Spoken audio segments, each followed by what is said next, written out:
Hello, OutOfThisBinary viewers. It's Timmie here. Making this on a Saturday. I'm in a pretty different place in my house because none of my housemates are around, so I can just take up this whole living room to talk about today's subject, which is erasure. The most direct and most dangerous form of erasure that's still going on today is the direct and physical violence that is still happening towards transgender, non-binary, and gender non-conforming people. Street harassment is still very common for anyone that falls under that umbrella, and transgender and gender non-conforming people are still murdered at alarmingly high rates, and people of color are disproportionately affected by that violence. So this direct and physical violence definitely has historical precedent, and it goes all the way back to early American history, where indigenous cultures had two-spirit people as almost like a third gender that was violently removed by white colonialists, can't talk, it was wiped out by white colonialists, and a binary system of gender was enforced through white colonialist culture.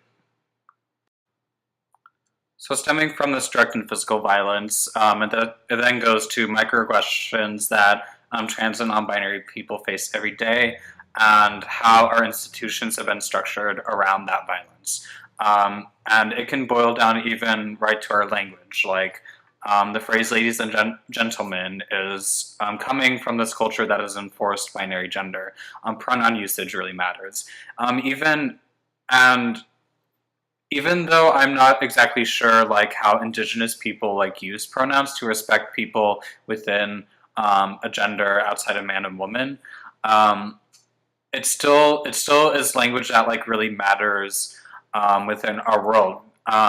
Because like this white colonial system has required, on the basis of like binary gender, to categorize everything else in that binary through even legal forms. And so even with being misgendered or not having pronouns respected, it can feel, it is erasure that happens, but it can also bring, it matters because it's on our birth certificates, our driver's license, it's on passports, it's everywhere, and it's institutionalized.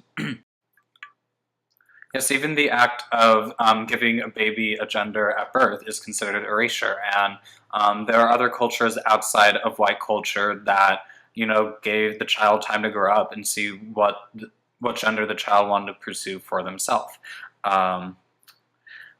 And even though it is an educated guess that happens at birth, it is still a crude guess only based off the genital, and can be crudely done, not really based off any other sexual features. Erasure still happens even at birth with unethical operations that happens on intersex babies, and just in general denying the broad and valid psychology behind gender identity. That's all I had to say on this subject. Honestly, I could go more and more into it, but I thought I'd keep this video brief. So I just want to say bye and just keep staying strong. A lot of crazy stuff has been happening in the news recently with the travel ban. I know that the Supreme Court Judge Anthony Kennedy has been stepping down, and this has worried LGBT people. Because he was like the only one in the Supreme Court that was really like a big voice for those matters. There's a lot of crazy stuff happening right now, so just try to stay informed, stay strong, be aware of your mental health and how much you can handle. And it's important to stay informed, but just be wary of your mental health and take a break if you feel like you can't handle something for the moment. Today I went to a rally in Tacoma surrounding the travel ban. Tomorrow there's going to be a service of solidarity at the detention center in Tacoma. And it was a really beautiful rally that happened today, and I was so happy to like see all the people that came and supported. And I heard the Tacoma Refugee Choir at this rally for the first time, and I gave them my name and information, and I don't know, maybe I'll consider becoming a part of their group. It seems like they do really great stuff. This is Timmie for OutOfThisBinary. Hope wherever you are, you know that you are loved. Bye.